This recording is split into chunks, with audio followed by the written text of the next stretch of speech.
मेरा मालिक 18 साल की लड़कियों का दीवाना था। मैं भी भाग भाग कर मालिक के सहारे काम करता। लेकिन एक रात मालिक ने मुझे एक लड़की ढूंढ कर लाने को कहा। तो मैंने अपने दोस्त की पहचान की एक लड़की को मालिक को घर बुला लिया।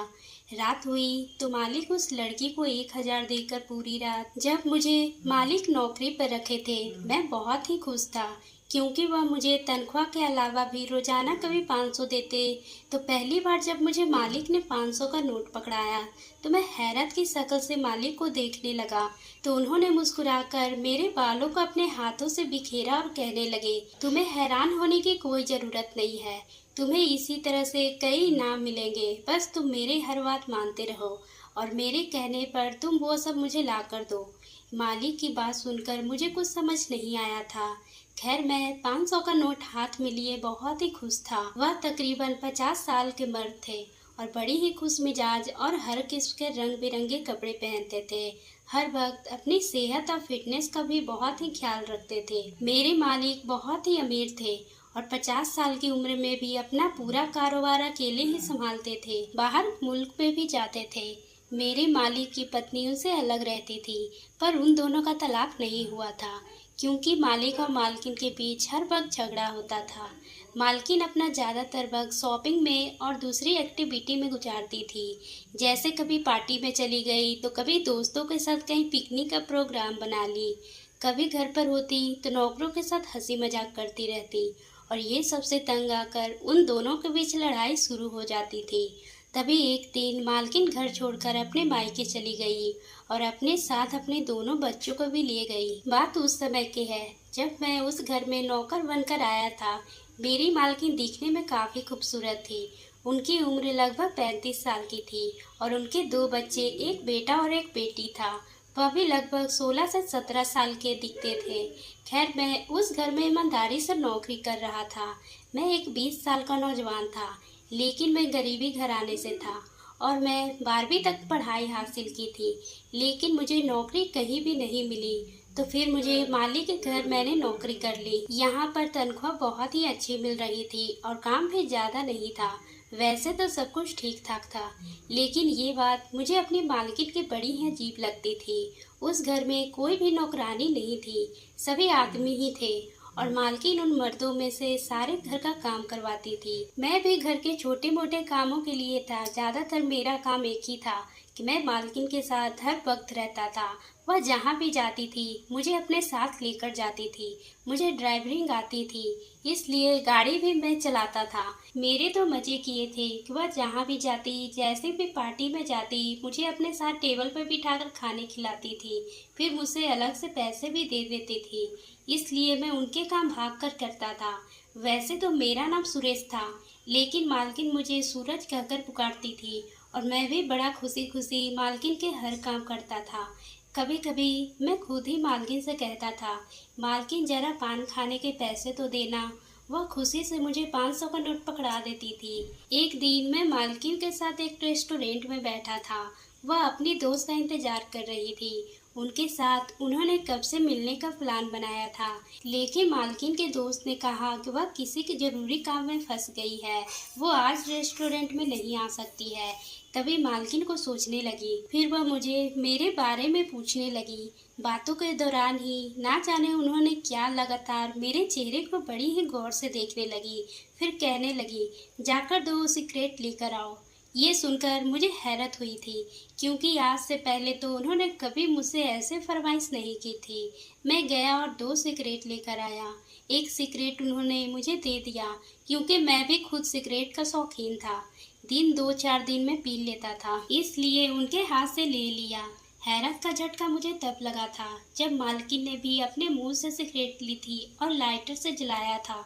मैं हैरान रह गया था कि मालकिन सिगरेट पीती है।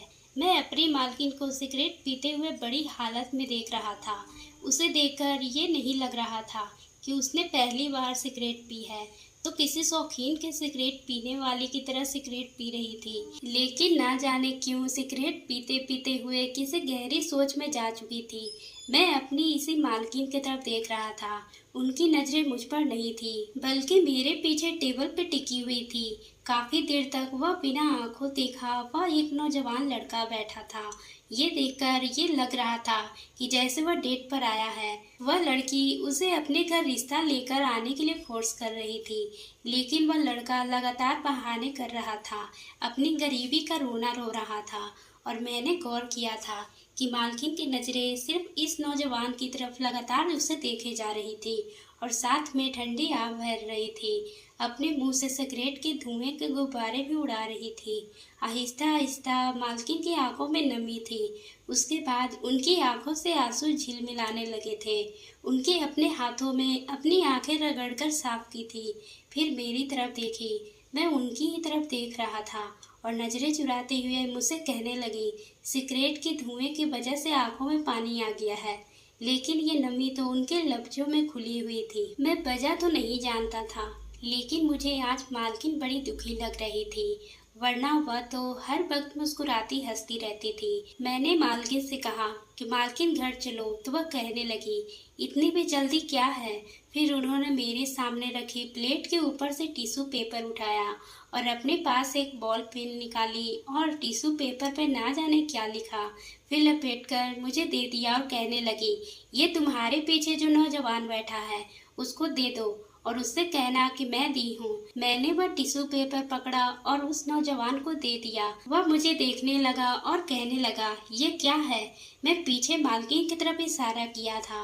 मैंने कहा कि वह मेरी मालकिन है, उन्होंने दिया है। उस लड़के ने पलटकर मालकिन की तरफ देखा, फिर उसने वह टिश्यू खोलकर देखा, फिर देखकर मालकिन को मुस्कुराते हुए और टिश्यू अपनी शर्ट के ऊपर वाले जेब में रख लिया।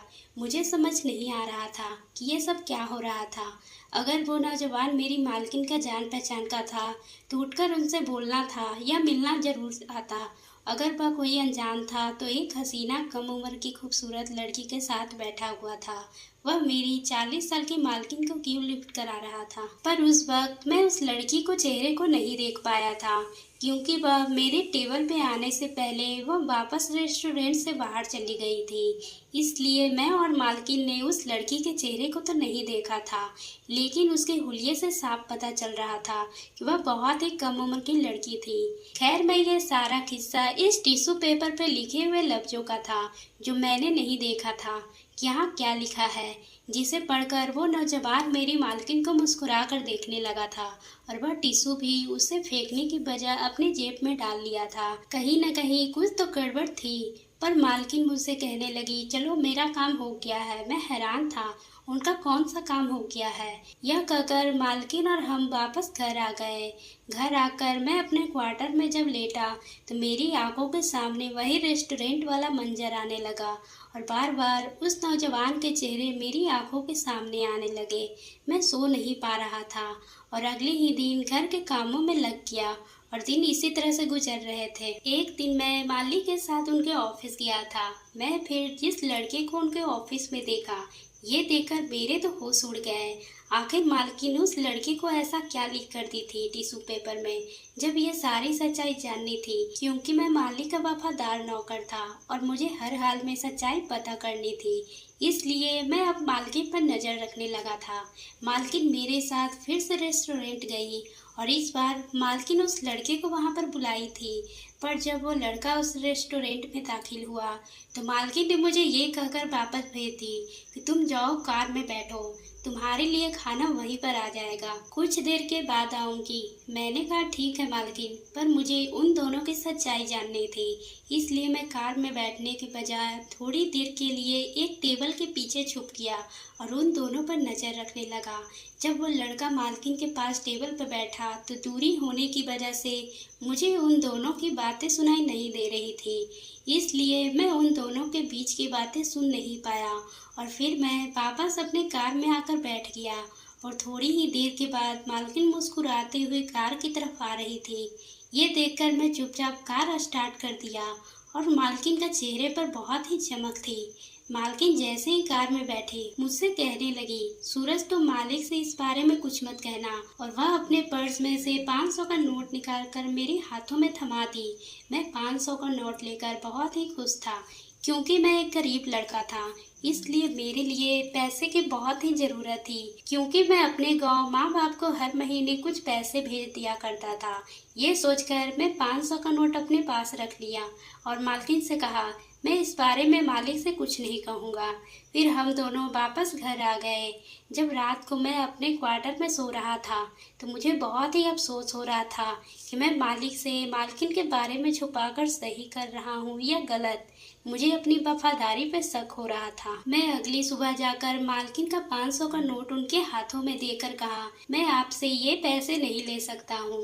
फिर मैं वापस अपने कामों में लग गया था। एक दिन मौका पाकर मैं मालिक को सारी हकीकत बता दी। वह मालकिन के बारे में सुनकर मुझसे कहने लगे, सूरज, अगर तुम चाहो तो हम दोनों मिलकर तुम्हारी मालकिन को सही रास्ते पर ला सकते हैं। मैंने कहा, मालिक, इसमें मेरी क्या सहायता देनी होगी? अगर मालकिन का घर टूटने से बचता है, मैं आपके साथ आपकी सहायता करने के लिए तैयार हूँ। तभी मालिक मुझसे ऐसी बातें बताए जिससे मेरे तो होश ही उड़ गए। पर मैं मालिक के साथ देने के लिए तैयार था, क्योंकि मैं चाहता था कि पूरी फैमिली एक साथ मिलकर अपने घर पर रहे। तभी मालिक ने मुझसे कहा, मुझे एक लड़की ढूंढ कर दो जो मेरे प्लान को पूरा कर सकती है। मैं अपने दोस्त की पहचान की एक लड़की को मालिक के घर बुला लिया और उस दिन मालकिन अपने मायके में थी। पर मैंने कहा, मालकिन, आपको मालिक की एक सच्चाई दिखानी है। अगर आप रात के वक्त घर आ जाएं तो आपको मालिक की सारी सच्चाई पता चल जाएगी। ये सुनकर मालकिन ने कहा, ठीक है, मैं रात के समय घर आ जाऊंगी। तभी हम लोग उस लड़की को रात में किसी दूसरे कमरे में ठहरने के लिए कह दिया और जैसे ही मालकिन रात के वक्त घर पहुंचने वाली थी, उस लड़की को मैंने मालिक के कमरे से बाहर निकलने का जैसे नाटक किया। तभी मालकिन उस वक्त दरवाजे पर आ चुकी थी और उस लड़की को उस कमरे से निकलता हुआ देखकर मेरी मालकिन ने होश उड़ गए। उसने चिल्लाते हुए मालिक को आवाज़ देने लगी और मालिक जैसे ही आए उसने मालिक के कॉलर पकड़कर चीखते हुए कहने लगी, आखिर ये है तुम्हारी सच्चाई? तुम इतनी कम उम्र की लड़की को भी नहीं छोड़ते। तभी मालिक ने झटका देकर मालकिन को खुद से दूर किया और पूछा, वो रेस्टोरेंट वाला लड़का कौन था जिसके साथ तुम रेस्टोरेंट में मिलकर आई हो? ये बातें सुनकर मालकिन के होश उड़ गए। फिर मालिक कहने लगे, आखिर तुमने मेरा भरोसा तोड़ ही दिया। ये सुनकर मालकिन गुस्से में कहने लगी, मैंने कोई भी भरोसा नहीं तोड़ा है। मैं तो बस अपनी बेटी को उस लड़के से बचाने की कोशिश कर रही हूँ, क्योंकि मैं एक बार रेस्टोरेंट में जब गई थी, वह लड़का मेरी बेटी के साथ बैठा हुआ था। ये देखकर मुझे समझ आ गया था कि उन दोनों के बीच कुछ रिश्ता है, पर मैं उस लड़के को परखना चाहती थी। इसलिए मैंने उसे पैसों की लालच दिया और अपनी बेटी से प्यार तोड़ देने के लिए कहा। वह पैसे की लालच में आकर मेरी बात को मान लिया। ये सुनकर हम सब हैरान हो गए और ये बातें जब मालकिन की बेटी को पता चला तो वह अपनी माँ के गले से लिपटकर रोने लगी और अपने माँ बाप से भी माफ़ी मांगने लगी। फिर मेरे मालिक ने भी अपनी पत्नी को गले से लगा लिया और कहा, मुझे गलती हो गई, मैं बिना सच्चाई जाने, तुमसे पूछे बिना तुम्हें सबक सिखाने के लिए सोच लिया। मुझे एक बार तुमसे खुलकर इस बारे में बात कर लेनी चाहिए। तभी मालकिन ने अपने पति को माफ़ी मांगने लगी और कहने लगी, मुझे भी आपसे सारी बातें कह देनी चाहिए थी, क्योंकि ये हमारे बच्चों के बारे में थी और मुझे लगा शायद हम दोनों की आपसी लड़ाई होने की वजह से आप मेरी कोई भी बातें नहीं समझेंगे। इसलिए मैंने ये सारी सच्चाई छुपा कर रखी और सूरज को भी उसके लिए मना कर दिया था। पर सूरज एक वफादार नौकर था, इसलिए वह आपसे कुछ भी नहीं छुपा पाया। इसी तरह मालिक मालकिन एक दूसरे का स्वीकार कर बहुत ही खुश थे, क्योंकि अब दोनों की गलतफहमी दूर हो चुकी थी और उन दोनों की लड़ाइयाँ भी अब खत्म हो गई थी। तो दोस्तों, बिना सोचे समझे किसी भी रिश्ते में शक कर लेना ये रिश्ते को पूरी तरह से तोड़ देता है। तो दोस्तों, आपको ये कहानी कैसी लगी? अगर पसंद आई हो तो आप मेरे चैनल को सब्सक्राइब करना ना भूलें और बेल आइकन को भी प्रेस कर लें।